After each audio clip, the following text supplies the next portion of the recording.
ex Meta. Today we have here Travis with us and David, and simply welcome everyone. We hope you enjoy this session. I will give the time to Travis and David. Remember, this session is being recorded for everyone that is not able to join. So good morning, everyone, or good afternoon, and enjoy. All right. Well, good morning or good afternoon, as Mariana said. My name is David Weekly. Like Travis, I've worked at both Facebook, now Meta, and Google. So we're excited to help convene today's session for ex-Facebookers, ex-Meters, whatever the thing that rolls off the tongue for you is. I'm just getting to know Travis in the session. Some of you may already know him, and some of you, like me, maybe just getting to know him as well. He's got a super impressive career, and I'm excited to get to know him more along with you all today. So welcome, Travis.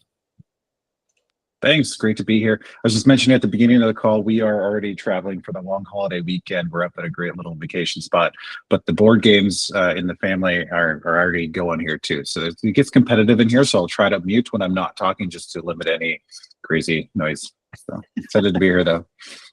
That's awesome. So I would love to know, I've got your LinkedIn that's open here and, that kind of level of background, but just in your own words, like, who are you? What do you do? What's your jam? What do you love? Yeah, well, I was just mentioning to David when I joined here too, like I grew up in a military family, so I'm a bit of a nerd with all things related to that. I am a husband to a great wife that I don't deserve, so I really married up there, got lucky. I'm a dad to two little girls, 7 and 5, that are growing up like way too fast. They love to swim, they're little fish. I love to spend as much time as I can outdoors. So much of my professional career is at a desk, a computer, behind a screen, on video conference from sun up to sundown, and sometimes into the night. So as much time as I can, like that's my jam, so to speak, to get out of that and reset is to get outdoors. So hiking, biking, camping, motorcycles, water sports, whatever it is, if it has fresh air, wheels, motors, engines, or just my 2 feet, like that's what I love to do. So what's your craziest outdoor adventure? Oh man, craziest outdoor adventure. I don't know if I've got one to pick, but I've done a number of motorcycle camping trips that are a lot of fun. So I've got an adventure bike, a lot of small roads, dirt roads, back roads, with all the camping gear attached, right? Which leads to some really fun adventures. And honestly, it's just about good time with friends too. Some of that has led into some trips up through Minnesota where I'm located at, into Canada, up around Lake Superior to the top of that. And back down again. So, yeah. Super cool. Yeah. So from your career perspective, it seems like a lot of your roles, you've got background in tech and operations business, but you're also legal adjacent, which is a little interesting for somebody who's not a lawyer. So like, what took you that? Like, what's the unifying theme behind your career arc you got going here? Yeah, I think at the core of it, it's all project management and problem solving. I had a great manager at Google in my second gig there named Srini, one of the best managers I think I've ever had. And so props to him if he catches this at some point. But bringing order to chaos was his theme, right? And so much of that throughout my career has just been framed in project management and bringing order to chaos. Everything we've done, whether it's in consulting, helping clients get from a tough spot at A to the desired destination at B, is structure, project management, bringing order to chaos. And it's just different flavors of it, from compliance work, risk work, to M&A work, to inside Google doing M&A integration for them when they were buying companies, one a month in the heydays in early 2009, 10, 11 and time frame. All the work after that, to outsourcing projects, to fiber optics launches, right? When we were doing fiber new market launches there, and everything inside of Meta, all of it is project management and bringing order to chaos at some level. I am a project manager at heart, like that is, I think, kind of my professional identity. So I realize also I'm biased and I frame things in that way, My wife totally made fun of me when I made a project plan as a project manager for the birth of our first child, like all the steps from second trimester, third trimester, birth, Social Security, all this, all the Was things. she compliant with the plan? Well, she she is the yin to my yang, so she is definitely not that, and she let me manage that on my own, maybe for her own sanity too. But yeah, that is the type of person that I am, for better or worse. It doesn't make me popular at parties, but I do feel like it helps me get a lot of things done. So. Well, a well-managed party means like all the right drinks are there, all the right food is there, the right music, You get it, David. I love that you get it. So yeah. That's awesome. So you mentioned that Srini was maybe one of the best managers that you've ever had. And so I'm curious, on reflection, like what makes a really good manager? Oh man, he had a whole 7-step philosophy. Wow, as I'm talking to you, I might even be able to pull it up. I might still have it documented. But one of the big things I think that I go back to, just that, and I'm really the product of great people who've invested into me. So everything you're getting here has been filtered through me, but it's really from other people. Is building relationships, getting to know the person, their talents, what they're good at, what they're not at, giving them trust. Right, letting them run with it, and that sweet spot of being challenging enough that it's interesting and fun and exciting and a little scary, not so easy that it's boring, not so hard that it's frustrating and doomed to failure, but there is that sweet spot in between. So those are a couple of his biggest things I think that I'd picked up from him. And man, he wasn't afraid to have fun along the way too. Like it's still in some cases a job. There's still some stuff that's drudgery and not fun, but it doesn't have to be that way. We're all in it together. We can have some laughs along the way too, which has actually yielded a lot of friendships from that era of my professional career too. People I still stay in touch with 10 plus years later. So. How do you balance creating an environment that is fun and goofy and inclusive, but is at the same time like really professional? Yeah, I think it's situational. And David, you might resonate with this too, as having been a Googler. There's a time at Google, and then in each culture within Google, or in Meta too, since we're in the Meta network here, is different, right? So you got to feel that out and understand like where the line is, how close you can get to the line without going over the line. I think, especially at my time in Fiverr and also in FinOps too, under a great leader named Tracy Wilk. If you didn't have memes in your deck, even up to the VP level, you were doing it wrong. Like it was expected that you were going to have a little bit of fun along the way. And I think that's even in maybe Sergey and Larry's S1 filing, or in some of the founding documents of the company too, that you don't need a suit to be serious was the tagline. We are not a conventional company. We don't intend to become one. You can argue if they have or haven't since then.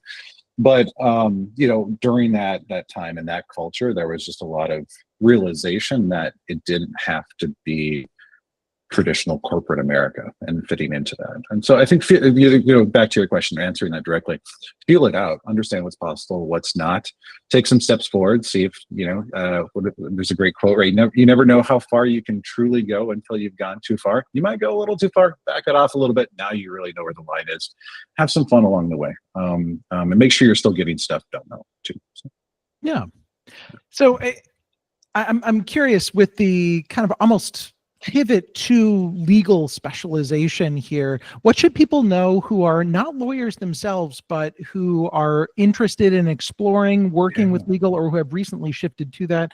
What's the advice that you would have given? Like, do you wish you had gone back to law school or something like that? Or I've flirted with the idea a couple times, and it's not right for me. So everybody here who might have gone to law school, Keith, I'm looking at you specifically. There's one lawyer I know for sure. There's no wrong answer to that. I don't think it's right for me, but it can be right for a lot of other people. But you don't need a JD to have a successful career in legal. You may not be a practicing attorney, but legal is much, while you have to have attorneys, there are also a ton of roles that are legal adjacent there to make large, even medium legal teams work well. Classically, people just think it's paralegals and attorneys and that's it. And there's a whole bevy of roles around that in that space that aren't that too. So if you look at Meta specifically, under a great leader there named Chris Sotheby, they had a at my time a compliance, security, investigations, became integrity group 2. And a majority of those people were not attorneys, right? These are risk professionals. These are people who are specialized in anti-money laundering risk, in fraud, in OFAC compliance. These are people who are just project managers too. And in fact, when I interviewed there, it was just after Cambridge Analytica. They were looking at setting up a project management group to help coordinate across all these different divisions of legal, and also out cross-functionally to other parts of the company in a way that they never had to before because of the scale and size of the challenge. And I didn't take the role initially. I just gave them some advice about how to set up PMO and left. And then a year later, they called me back and said, hey, we set up the PMO. We hired a couple people. We did what you said. Do you want to come back and lead the thing? And so I jumped over at that point. And in my last interview with Chris, I said, just reminder, I'm not an attorney. So if you've missed it, that it's not on my resume, and I might actually be disqualifying myself. But also, I really want to make sure we're aligned if I'm going to make this big change out of Google. He said, no, that's great. We don't want another attorney for this. They got enough attorneys. They need people who said, don't think like attorneys. And that diversity of mindset and skill set in that way, he saw as an asset, as a benefit. So that being said, whatever your background is, I think there's probably an aspect where you can start to get into risk and compliance aspects of it. Whatever you're doing today, I can probably, if I try hard enough, find some elements of risk, legality, and compliance that you might, be, or you might already be partially legal adjacent in that way. If you want to lean into that, that's great. And then I guess it goes back to what is your North Star? Is that the right, you could do it, but is that the right thing for you based on what you want to do long-term with your career? So really going into an exercise or understanding where your North Star is and what you want to do should hopefully be a litmus test or a sifting device to say, is this experience the right thing for me, or is it the wrong thing? Am I going to go left or am I going to go right on this? A lot of people have these mid-career checkpoints, right? Maybe it's a midlife crisis. Maybe it's an involuntary layoff. Maybe it's just the birth of your kid, that create a moment of reflection and asking yourself, oh, what is my North Star? What have some of those moments been for you that have kind of forced introspection about who you are, what motivates you, and what kind of practices did you put into place to help you identify your North Star, kind of do check-ins, am I still passionate about this? Is this still what I want to do? Talk us through that and help provide us some guidance as we navigate our own careers. Yeah, that's a great way to think about it. You're definitely right. It's not static, it's dynamic. Just for me, and this is my experience, take it for what it's worth. In my 20s, I jumped into consulting career with KPMG. They're known for their tax and accounting work, audit work, and a whole advisory arm as well. Makes a ton of money. And it was for somebody who's type A, likes problem solving, likes bringing order to chaos, likes to learn about new businesses, it was like an all-you-can-eat buffet. Because if you're single in 20s and you're willing to travel every week, there's a ton of work for you to. Yeah, I know, the world's your oyster, and it was great. And then I met this girl, and we got married. And so after, if you're gone every Sunday through Thursday, Sunday through Friday, and home for 48 hours and then on the road again, you can do that a lot in your 20s and you're single. For me, at least, it just wasn't going to be in the cards for us married, and I'm glad it wasn't. So after we got married, I really focused on local clients. And that scene, you could look at that and say, wow, that's really going to limit my options. That limited me to moving to California to take a position in Silicon Valley to work on M&A deals with Google, which got me into Google. I built relationships with people at Google. So if it wasn't for that pivot, which would have maybe looked on the outside, looked limiting, it actually opened a ton of opportunity. So it's tough to know going in, is this really going to limit me? It actually was a significant positive turning point in my career. That led to a position inside of Google that was great, but also just wasn't the right fit for me long-term for a number of reasons, and led me to a different team inside of Google that had a totally different subculture, and led me to a great leader named Tracy Wilk, and who I really just admire and loved working under. And so that would have looked limiting too. I don't see a path upward here. That seems like I've made a wrong choice. I don't know where I'm going to go. I moved laterally, and it was the best thing I could do. And it was great, no regrets, which led me to, a great relationship with him. And as I looked for my next opportunity, he gave me a bunch of advice too about, I said, I want to look at something a little scrappier, something where I can take more ownership, responsibility, we can move faster. And he said, hey, Google's talking about this whole like alphabet thing, this whole holding company thing. They're gonna have a bunch of like startups housed under here. Might be the best of both worlds. You can get all the experience of a startup without taking the risk of a startup because you're still in kind of the big G ecosystem. Moved laterally, took a risk on that. And it was one of the best things, one of the best jobs I think I've ever had from a fun perspective. So these are a couple of experiences within my career where I just gotten to a point where it seemed limiting. Something changed. I got married. I made a lateral move. No regrets. Actually, was really, really good.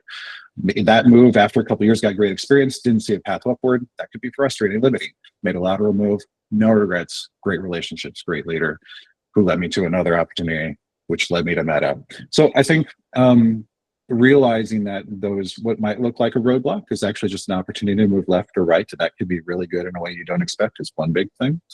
And also realizing like you don't always have to go up, you don't always have to be operating 100 miles an hour, you don't always have to be getting promoted in every 2 or 3 years or making an extra 10% on top to have a satisfying career. I've having after 6 years at Meta, have downshifted essentially. I'm working less than I have in 20 years, and it's really, really good because of where I'm at in my life right now.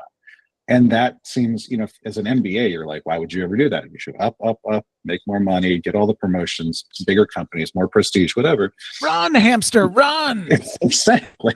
And it is Sisyphean in some ways, right? Like you're just always pushing that boulder and being able to downshift, to be able to reevaluate my priorities where I'm at now in my 40s with 2 young kids and how fast that time flies and what I really value.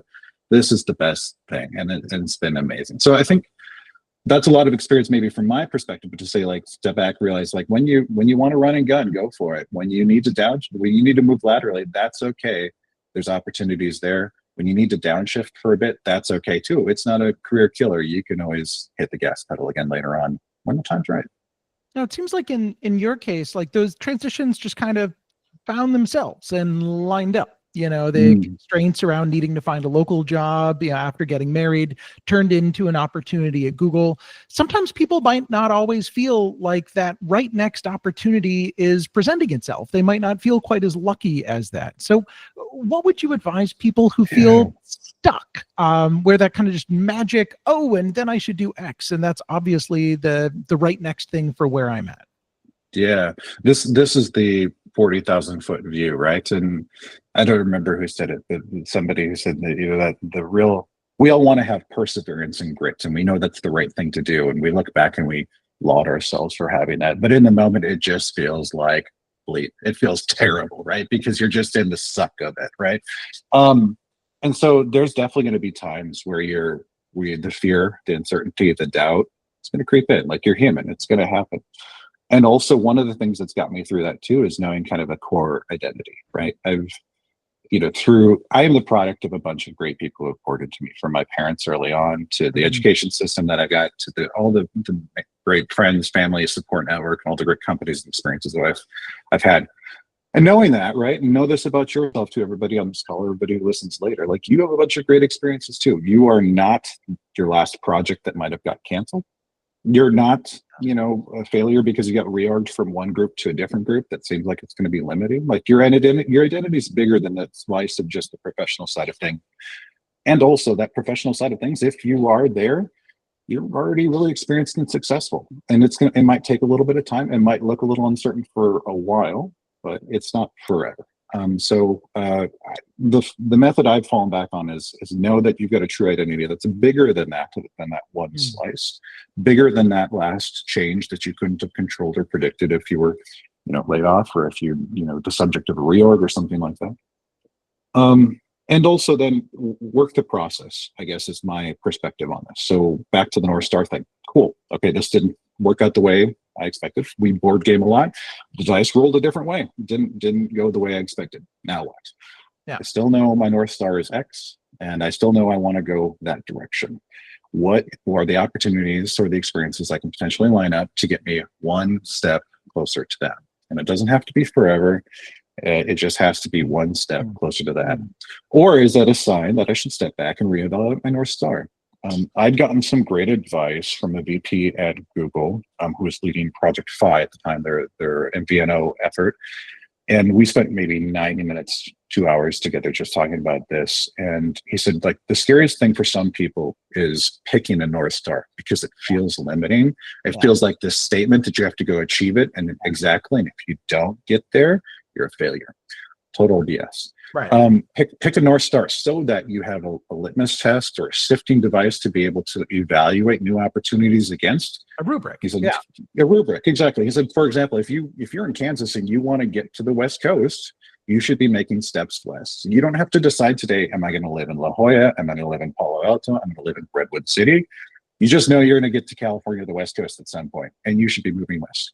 If you're moving east, if you're just stuck in Kansas, you are doing it wrong, or you need to reevaluate your goals. But just move west and you'll figure it out along the way. As you get closer, as more information becomes available. And that's maybe the working the process aspect that I've led back to too, is reevaluating the North Star. What does success look like, and what are the opportunities that align with that? And we're human. The emotions happen. We're going to feel stuck now and then too. And know that you are also, you've got that core identity and you are going to come through it. Mm-hmm. Yep. Yeah. So for some people, when they're in that mode of like trying to reevaluate their North Star, they'll do something like a meditation retreat, right? They'll go to Costa Rica and just do yoga. They'll do like a silent retreat. They'll go for a motorcycle adventure tour, right? With their friends. Like, what are some of those things that you have found really grounding?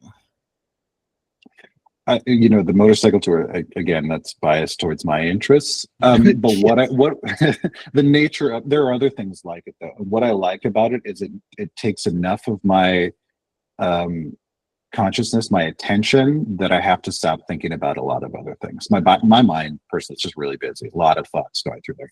And so if I can jump into an activity that takes a lot of focus, control, a lot of attention, that helps drown out or helps quiet a lot of the other thoughts that might be overwhelming. And I've had moments of just clarity pop in while I'm mindlessly doing other work.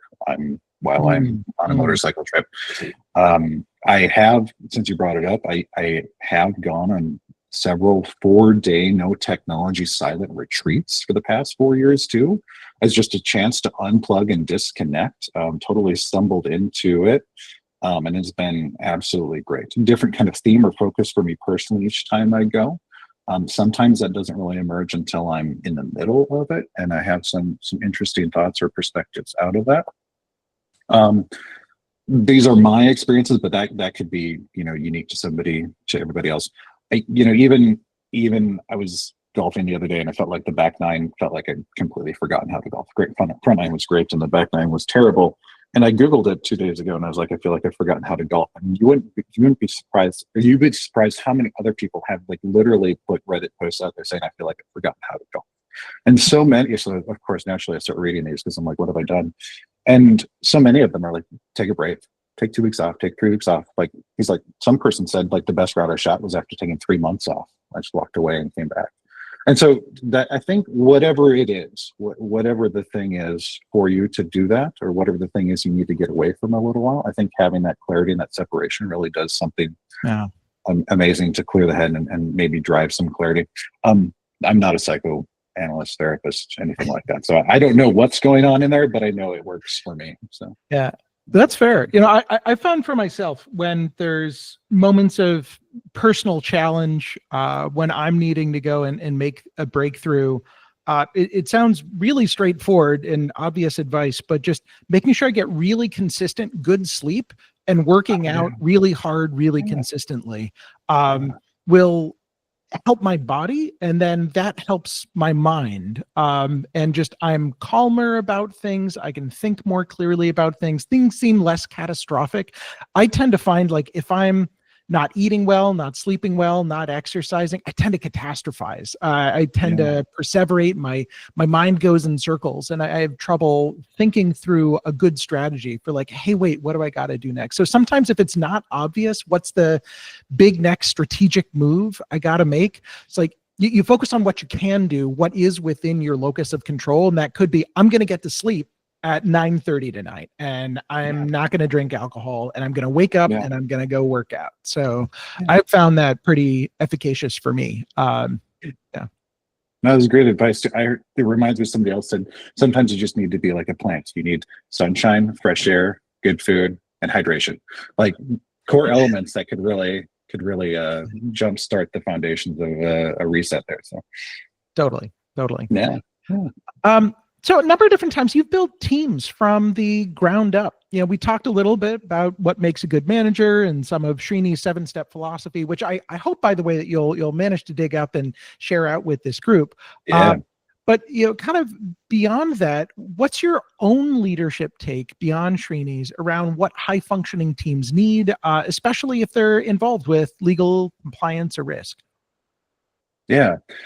Since you asked for it, I pulled it up. So let me just jump right into this, right? Okay, so 1, 2, 3, 4, 5, 6, 7. I remember correctly. There are 7. I've tracked it down. I'm so glad I wrote these down 10 years ago. All right. Number 1, do things right and do the right things, right? Quality and priority. Whiners don't win, winners don't whine. If I complain, then I need to do something to fix it. And if I don't fix it, then I should stop complaining and I should deal with it and accept it. Really good. Can you paste this into the chat? Because yeah, happy to. Yeah. Okay. All right. I'm trying to write it down as you're saying it. Yeah. Yeah. I'll paste it in for everybody here. I just got to figure out how to do it. Well, control what you can and manage what you don't control. Don't get frustrated with things that are beyond your control. Figure out how to manage them with minimal pain. Don't be a victim. Control your destiny, or somebody else will, which he admits he took from Jack Welch. Problems don't age well. Fix them early. Fix them quickly. Fix them properly. Tailor your approach to get to the right outcomes. Don't be self-constrained by your habits, your instincts. My people management style for each of you should be tailored to help achieve your goals and not be about my style. And lastly, this is a really good one that I've passed on to a number of other people too. Happy and here on our team is best, but if not, then happy and elsewhere is better than unhappy and here. That's for them and for us as a team. So that has been something I've passed on to a lot of people too, just because I've benefited from switching jobs or switching roles within teams, companies, several times. And that seems scary sometimes, and it's been always amazing for me. Okay, so I will try to get these into the chat once I figure out how to do that here. But yeah, so your core question, those are the 7 that you were asking about. The core question was what makes effective teams. Sorry, David. Is that what you're asking? So when you're building a team, especially when you're building a team from scratch, like what are some principles that you keep in mind that might be especially especially relevant to legal compliance and risk? Yeah, I think the biggest one is relationships and trust, especially in the legal and compliance space, with the teams that you support or work for. And obviously that's important within the team, but if you're in the legal and compliance team, oftentimes to the rest of the business, to the other partners you work with, you are seen as the team of no. You are the team of scary, don't go there, there be dragons here, right? And I think a lot of legal and compliance teams have worked hard to try to change that to, we want to be a trusted thought partner. We want to be a trusted advisor. No. We want to, the analogy I've used is I'm not here to drive your car. Like the business is here to drive the car, but I want to be on the bus with you. Yeah. I'm going to bring a map. I'm going to bring my map because I'm a structured guy. I'm going to plot out all the pit stops. I'm going to let you know where we're going to drive off a cliff because I want us to get there safely and quickly too. And let's have some fun along the way. So I think if you can only do that though. You only get a seat in the car or the bus if they want you there, if they trust you, if you got a relationship. So it still goes back to building the relationships with the people to help them know how you're here to help them. I'm here for you, not for myself. And then deliver early and often, right, on the results that they want to see, right? Because then you've got credibility to maintain your spot on the bus. And they listen to you when you say, don't turn left, please go right. Yeah, it's interesting because like I've worked with legal in a lot of different environments and finance as well. And when you view them as a partner and reach out early, things can go great. Like I'm actually still personal friends with my product counsel at Google because they would try and find a way to get you to yes. And similarly with finance, I found that when I proactively reached out with them, it's like around what are best practices? How can we partner well? That we ended up getting all kinds of advice and budget that we would not have gotten if we hadn't reached out kind of proactively. Because like a lot of people's defaults are, oh my God, don't talk to legal. They'll just find a way to shut things down. Don't talk to finance. They'll yell at you about paperwork. These folks are your enemies, not your friends. And so it kind of creates this adversarial relationship. And you could have superpowers in these environments like Facebook and Google if you inverted it and said like, no, how do I conspire with them? How do I get in front of that? And I found that a really powerful motif. Yeah.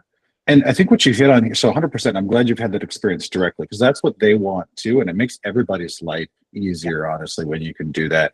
I think a big part of that is realizing you have to win as a team. And so it takes the individual aspect out of it, like, and realizing we are, if for better or worse, a cross-functional team here trying to achieve a large objective, and everybody's got a role to play in that.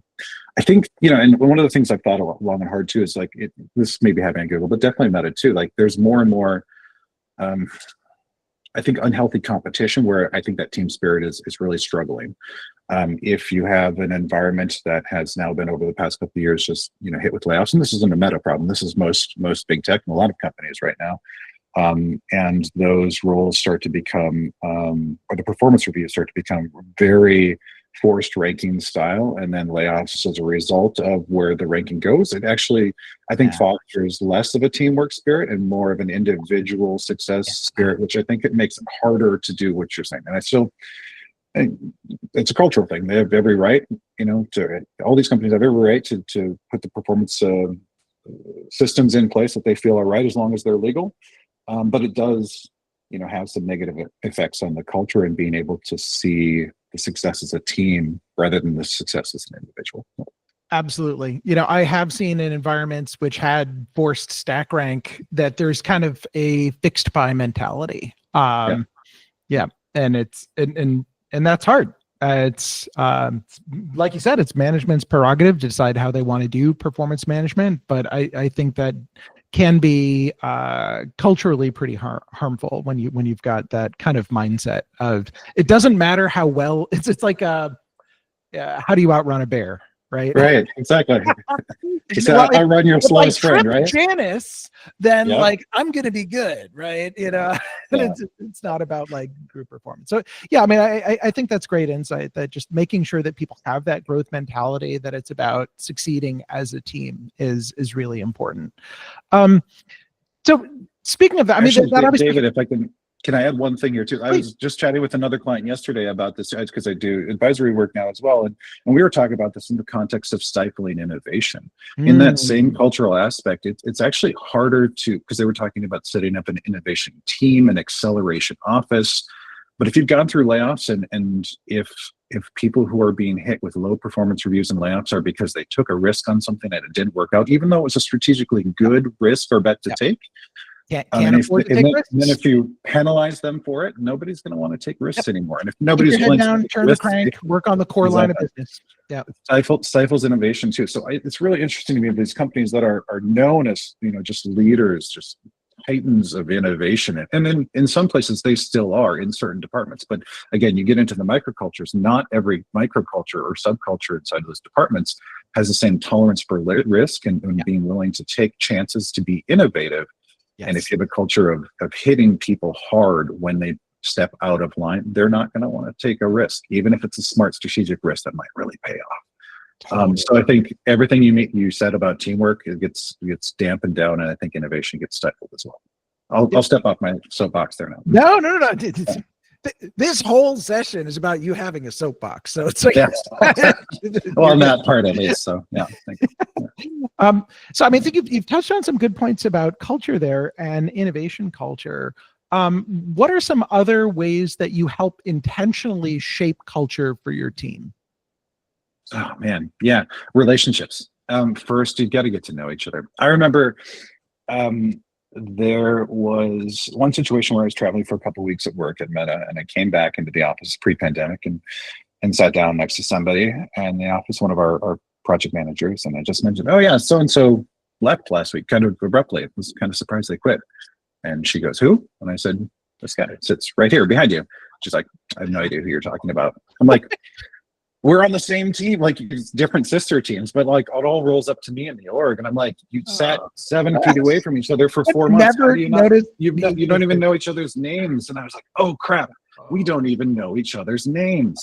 How are we going to succeed together, right? So then, like, pause everything. Like, we got to like build relationships, get to know each other's names. What you're good at, what's going on in your family, what's your situation, what do you like to do, what do you hate to do, what, you know, all this stuff that just goes into good relationship building. And that might seem superfluous. We don't have time for that. We've got objectives to meet and KPIs to achieve and OKRs to hit, right? And all of that is foundational. If you don't have the relationships first, everything else is harder downstream. I really believe that. So I think that's the first thing, is getting to know each other, and knowing strengths and weaknesses. Having clear roles and responsibilities is super helpful too, because a lot of the stuff that comes up that you got to deal with tends to be in the gray areas or the overlaps that cause some frustration. Is this you? Is this me? I would do it this way. You would do it that way. Who's really in charge of this? So having some clarity around that is really helpful. And then acknowledging the gray spaces, saying, most of the time it's you over here, and most of the time it's you over there. And there's going to be some gray spaces. We'll figure those things out together, and I'll help you with those. So some acknowledgement of that we're going to have to do that is helpful too. Being able to celebrate success. We touched on this briefly, but successes as a team rather than as an individual. I love it when other people are cheering for each other. And that's harder and harder to find, I feel like, right now, but it's still a really good thing to try to craft the culture around and remind people that when you win as a team, we actually win together. And winning as an individual is actually not as helpful, I don't think.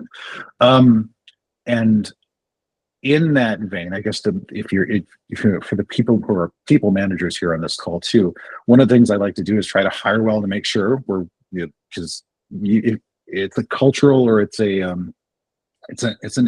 thing that you find in people, like, are they more self-focused or are they more team-focused?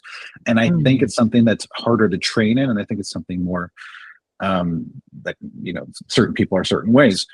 So trying to figure that out beforehand and trying to hire well is the first thing. Second thing is making sure that I see them putting their people forward as successes. So when the people on their team win, I don't see a senior manager or director taking the credit for it. I see them putting. Yeah, John did a decent job, but really, like, I was coaching him, and that's exactly that project. Well, yeah. Exactly. So I want all those people to celebrate the successes. Yeah. So they should feel proud of the work that they achieve, and they shouldn't feel like some manager 2 levels up is taking the credit for it.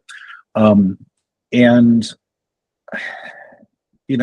think the other thing still we touched on too is, like, we just got to have some fun along the way. Like, if everybody's having even if you're hitting all the goals and you're having a great year from an OKR perspective, but if everybody's miserable, like, nobody's going to want to come to work. Nobody's going to put in their best effort. Like, it's going to affect the potentiality of the team, I think. So. No, you mentioned that, like, people being self-focused or team-focused, you sort of implied there, it's like that's maybe an intrinsic trait. Like, how do you select for that? Because if you just ask someone in an interview, like, are you self-focused or team-focused? They'd be like, well, no, I'm a real team player, right? Yeah. So, what do they're going to tell you all the right answers. Yeah. Right. So, I like to see 2 things. One is you drill down into the questions, like, so they mention a success on the resume. You drill down to that, like, what did that entail? As a project person, I'm like, tell me all the steps, right? Tell me all the milestones that went into that. And then I start to see how far into the detail they can go. Because if they can go really, really, really into the detail, it means they're intricately involved and they know that well. If they can't, that means they probably had members of their team more involved than they were. And that's okay. And then if that's the situation, then I listen for the I's versus the we's. I listen for the perspective and the framing that they use to talk about that success. Did I do this or did we do this? Well, we did it. Well, tell me more. Like, which teams did you use? And then I want to see if they can, like, talk about the people on their teams and give them credit, right? Do you think candidates might be worried in a position like that, like that? If I'm honest, and, like, I was just this small cog in this much larger wheel, and the wheel did a really impressive thing, but it was, like, well, yeah, I was the project manager, and the Yeah. engineers did all this work, and the marketers did all this work, and the designers did all this work, and I helped coordinate it. But like, if I appropriately give those other people credit, then like it'll look like I really wasn't doing that much, and then they won't hire me. So like, I kind of have to puff up my chest a little bit and talk about how critical I was here, because otherwise they won't want to hire me. That's a really good question. I think it's situational, depend on the role that you're pursuing, right? So if you're pursuing a role as a subject matter expert, and you're going to be doing all of the things from A to Z, we kind of expect you to know all those things and be able to speak to them credibly. If you're a senior director of the team and I press you on the details, I kind of want to see you say, I hired somebody really amazing who filled this gap that I didn't have, who was able to build out a team that we wouldn't have had to build us capabilities so that we could achieve X and Y and Z, so that we could partner over here and here and here. That's a different role, and they're not as intimately involved in the details, which is great, because what I'm hiring in that situation is somebody who can spot opportunities, hire people better than themselves to fill those gaps, who can build teams to achieve those capabilities, who can ultimately achieve the goal. So I think it's really situationally dependent on what type of role you're pursuing. I think there is some, I don't know, fear or maybe insecurity is the right word right now for people to say, like, I need to look like the expert in everything, because it's not safe to be less than 100% in everything, which I don't think is healthy. Like, I would be shocked if you had a senior director or a VP say, like, I did everything myself. I would call BS, and I would think that that's not realistic as far as getting into the details. Does that help? Like, what you're chasing after here? Yeah. What are some other good questions that you enjoy asking in an interview that it help filter for the kind of people you want on your team? Yeah, I like to ask about influencing without authority. So much of what we do cross-functionally in some of these roles, and I think most roles too, like, it's hard to like work in a silo and a tiny little bubble without having to deal with other people. So much of it is working cross-functionally, and then you have to influence to a certain extent. And most times you don't have the authority to just tell people what to do. So how do you get there? And you hear a lot of the classic answers. One of the most interesting ones I had in an interview one time was this person who said, I love to bake. My secret weapon is cookies. She's like, I use sugar. I literally, in this pre-pandemic, I bake and I bring sugar to all the people that I need to influence. And I'm always there. I'm happy. I'm smiling. I'm dropping gifts off. And we're having a side conversation about what's going on and what's working well and what's not. And then I come back next week with more cookies. And we have another conversation about what's going well and what's not. Very creative. You flex your superpower. That's awesome. But I really, your superpower might be cookies. So run with it. Yeah. And then communication skills too. Like whatever you're, are you a polymers engineer? Are you a hardware engineer? Are you an IP attorney? Being able to communicate ideas, goals, objectives, problems, progress, those things, all the foundational skill. And if you don't have it, it's really, really a struggle. Yeah, it's funny that you mentioned cookies, because I'm a big fan of Ken Norton as a luminary in the product management field, and his domain is bringthedonuts.com. So cookies, donuts, there's a similar kind of zeitgeist there. I'm a school board member, and one of the school board members whose shoes I was trying to fill when I joined gave me advice to go to the different school sites and bring the teachers just boxes of donuts, and they'll remember that. It's just, there's you talked about the importance of building trust, in the different teams that you work with and the like. And I think it's been true probably for hundreds of thousands of years that one of the core ways to build trust with people is to break bread with them, right? That there's something very lizard brain, very primal of, I am eating food with you, and therefore you are not my enemy, because we are sharing this kill, we are sharing this bread, we are sharing this wine, right? And so like there's just an instinct of, you must be trusted because we are eating with each other. That's caveman logic, but it's real logic too. So yeah, I think that's true. Another one that gets mentioned often is two sides of the same coin. asking for favors. Was it Benjamin Franklin Ben said I Franklin. borrowed Yep. Ben Franklin? I borrowed a book from somebody who was an adversary because once he did me a favor, he would only do favors intrinsically for friends, right? So then we became friends and had 20 plus years of friendship. It's amazing. And I love the concept of turning. All of us can list off like enemies, like professionally, like people that it's just been a really tough nut to crack, right? And I love the concept of reconciling that and remediating that and turning enemies into allies.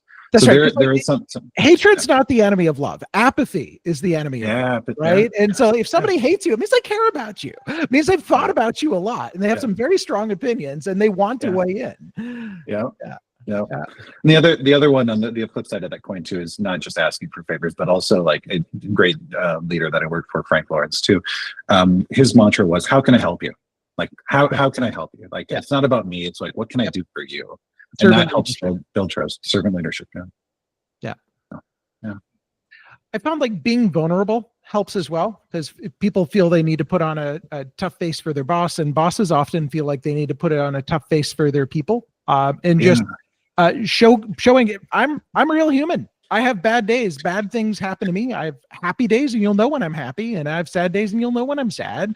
And I don't let my emotions rule me, but also you've got enough visibility into me to know that I'm a real and relatable human being, and you get permission from that to be a real and relatable human being as well, and don't need to just put on this like, everything is great, boss, thank you for asking, kind of like professional, pseudo-professional demeanor.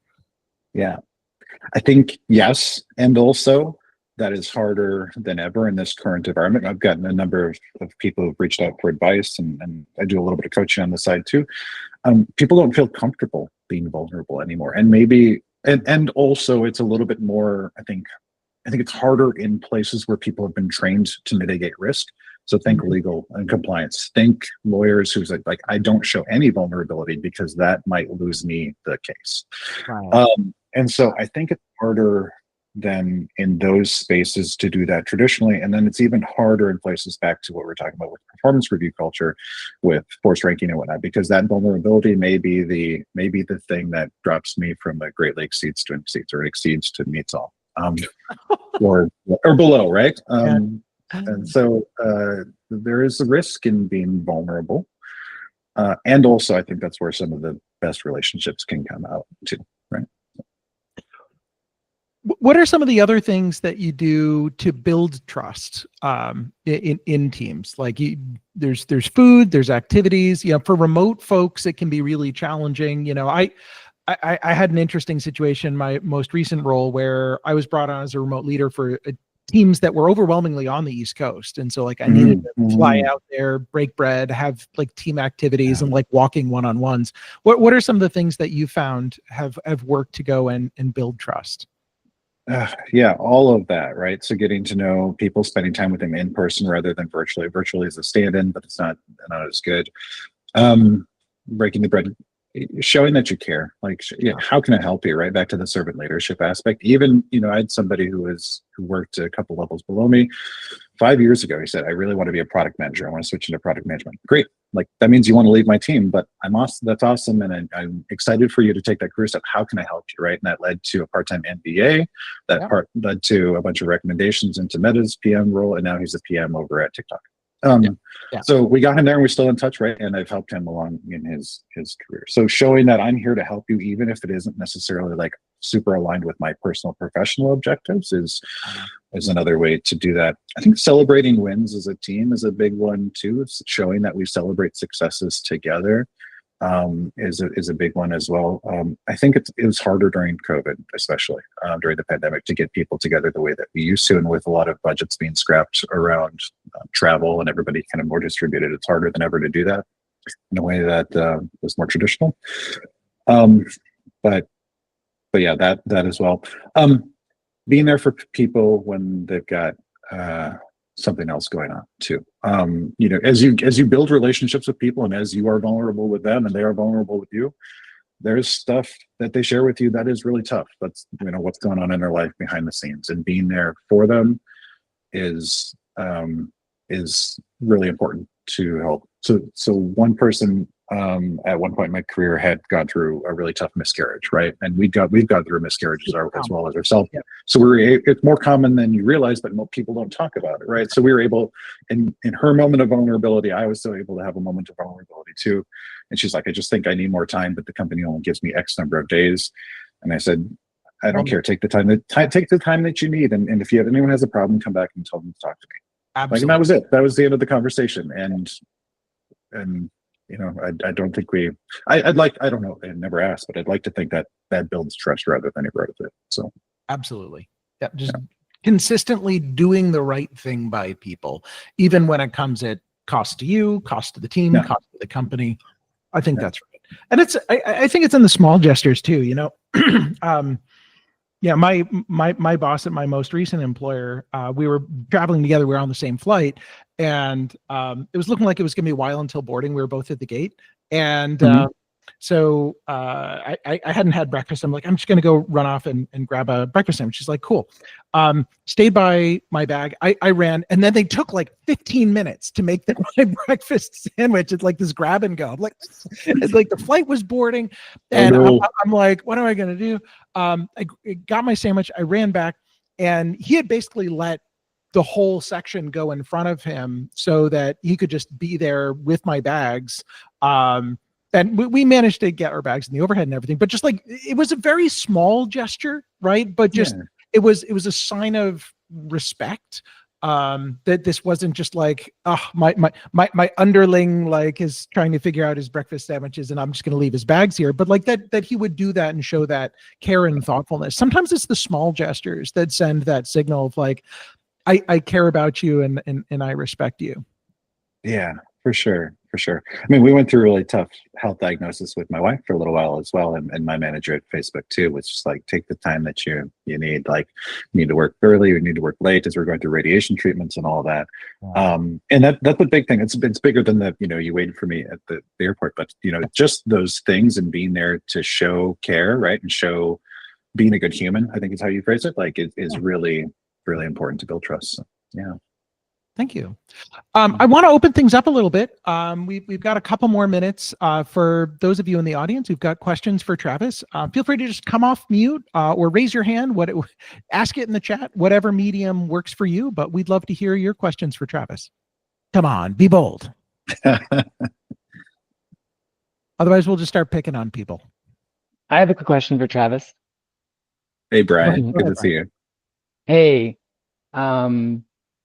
And I add Travis to the list of fabulous managers I've had in the past, so just throwing that out there. But the question I have for Travis is, how do you see your career refactoring around AI? I know that's a question you're going to get all the time, but I figured people might want to know. That's a really good question. Thanks, Brian. Good to see you here and hear your voice. I think it's a paradigm shift. I think, the line that gets trotted out a lot is AI might not take your job, but somebody using AI might take your job, right?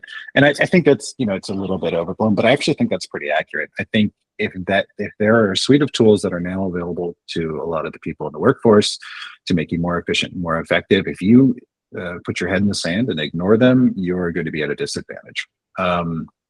And that is something I would encourage people to strongly think about, is that this should be an enabler for you, not an elimination of roles, but an enabler for you to do bigger and better things. And honestly, if we're really honest about it, if AI, especially at the lower end right now, is able to take away a lot of the drudge work, right, the taking of the notes, the moving of information from one place to another, right, at the very low-hanging fruit side of things, that's not super fulfilling work for a lot of people on this call anyway, right? So they're maybe happy to get some of that taken care of automatically, so that it frees up opportunities for people to do other great things. I was just talking to my parents about this last night, about the opportunities, like, and how it can synthesize information in a way that you can't, right? So suddenly you start to see patterns that you wouldn't have caught before. You may have caught the patterns, but you can get to them more quickly, right? So it's both efficacy and efficiency. And in my career specifically, getting to the heart of your question, what does that look like as a leader of organizations? I think that makes me realize we could potentially get to results a lot more quickly, a lot more cheaply. From an innovation perspective, it potentially lets us test out a number of different hypotheses to find out what doesn't work, what doesn't work, what doesn't work, what does work, what marginally works, a lot more quickly, right? Without going through the pain of so many tests and trials. So I'm excited about that too, getting to better answers more quickly. Will it ever replace product or program managers, project managers, or product managers? I don't know. I think it will make them much more efficient, much more effective. I still think there's a strong human element to this. One of the companies that I'm advising right now has AI at their core as well in the legal space. And other competitors, we were talking about the competitive landscape, other competitors in this space are putting that in as well. And so if they're on parity for feature offerings and technology, a lot of it still comes down to, yeah, but at the end of the week, Friday at 4:30 p.m., if I've got a problem as a client or a customer, who do I want to call and who's going to pick up the phone and who's actually going to respond and who's going to address our issues most quickly? Like, so there's still a human element to this, all this technology enabled by AI. I think that's where I'm at. I think everybody that is working in the spaces and in the roles that I've had before is going to be more efficient, more effective, but won't be fully replaced, so to speak. Those roles might look significantly different. People might have to retrain, refactor, but yeah, I think it's good.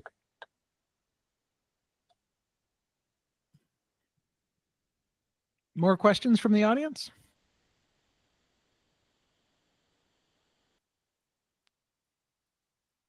I think part of the skill around AI is just being really clear, almost to a point of being pedantic about what you want, why you want it, what the acceptable constraints are, and how you will know whether or not the solution is correct, right? Sure. And if you can just think through that in detail and think through it like a lawyer, I think you're going to be in very good stead when it comes to working with AI tools. See Keith's face there. This is Keith. Yes. You touched on this a little bit about, building relationships and influencing people, but I was curious if you had any learnings for, working with attorneys, especially coming from a legal ops perspective, and how to influencing them to improve their processes, and changing their mindsets and behaviors that may be deeply entrenched could be beneficial in the long run for an organization. And you saved this question for 3 minutes left in the call. I know. I realize there's no time, and it's like if it's your personally is like I bring cookies too, or but it's a big question. I know. So it is a big question, yeah, and it's a really good question because there is entire hours at conferences being spent discussing this. How do you influence attorneys? In much the same way, if you're in a product guy, right, or a product person, right, how do you influence engineers, right? Because engineers have a certain way of thinking, attorneys have a certain way of thinking too. So first of all, it's understanding that they are super valuable and they have a role to play. Second is trying to show that I'm not here to take away part of your job, so to speak. Like, I'm not here as a threat, I'm here as a helper. How can I help you? And the third is maybe to reframe into what do you really want to do as an attorney, and what's most valuable, and how do I automate or eliminate the worst stuff so that your life is actually better when I leave. And so going in with I think those few mindset points has been super helpful for me. One specific example I remember was talking to somebody, an attorney at Meta, who is saying, well, we've got all these different pieces of information about this data lake that we need to kind of ingest, and we need to figure it out, and then we've got to analyze all these things, and then we've got to figure out how we prepare a defense strategy for each of these things, and then we've got to figure out what they have and what we don't, and then for each of the variables have to figure out defense strategies. If they do X, then we'll do Y, and then ultimately we may have to pursue some sort of penalties for this person who or this group that leaked the information. Cool. I was like, we can set up an entire process and operation around this because we've got a number of these things. They're like, no, this isn't an operation. I was like, well, you have a bunch of things you're collecting on the input. You're doing a bunch of things to them in the middle, and the output of that is this. They're like, yes. So you got inputs, process, and outputs. Yes, but it's not an operation. No. Okay, well, and you realize you're speaking the same language, but there's an understanding gap there significantly. And so working through some of those, getting to the heart of okay, well, in my world as a non-lawyer, I look at this as an operation because I can do this over and over and over again with different cases and different legal matters. But in their world, like they look at it as like each matter is a unique thing. When I was at White and Case, we take each client matter as a separate thing and we work on it, and then we end the matter and then engagement, and then we start a new one, and it's a whole separate unit. And so thinking about these things in systems rather than as individual matters was super helpful as an example of influencing towards efficiency with attorneys, so that we could ultimately take some of the drudgery away and make them more efficient and more effective. And with that, I think we are at time at 10 a.m. Pacific and many other time zones, whatever time it is. It's probably top of the hour for you, modulo folks on interesting time zones like Nepal. So thank you for joining us all today. Thank you so much, Travis, for your awesome answers and your dialogue. It's been great to get to know you better. And I wish you well. I hope the board games go well.